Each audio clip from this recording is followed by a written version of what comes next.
नमस्कार. तळोदा तालुक्यातील काजीपूर शिवारात आज सायंकाळी 5 वाजेदरम्यान बिबट्याने हल्ला करून आजी व नातू यांना ठार केल्याची घटना घडल्याने नागरिक, शेतकरी, शेतमजूरमध्ये प्रचंड खळबळ उडाली आहे.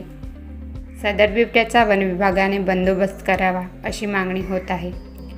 सविस्तर माहिती अशी की दिनांक 20/8/2024 रोजी सायंकाळी 5 वाजेदरम्यान काजीपूर शिवारातील अतुल पांडुरंग सूर्यवंशी यांचा मळ्यात रखवाली करणारी साखरा खेमा तडवी वय 50 ही मजुरीसाठी गेली. तिला उशीर झाल्याने नातू श्रावण शिवाजी तडवी वय 9 वर्ष हा शोधण्यासाठी गेला असता अचानक बिबट्याने हल्ला करून नेले.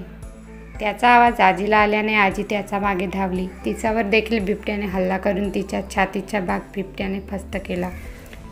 ही घटना त्यावेळी आजूबाजूचे शेतातील रखवाल त्यांना शोधत करताना औषाच्या शेतात दोघांचा मृतदेह आढळून आले. घटनास्थळी वन विभागाचे अधिकारी, कर्मचारी, पोलीस अधिकारी, कर्मचारी दाखल झाले. दोघांचे मृतदेह शवविच्छेदनासाठी तळोदा उपजिल्हा रुग्णालयात नेण्यात आले.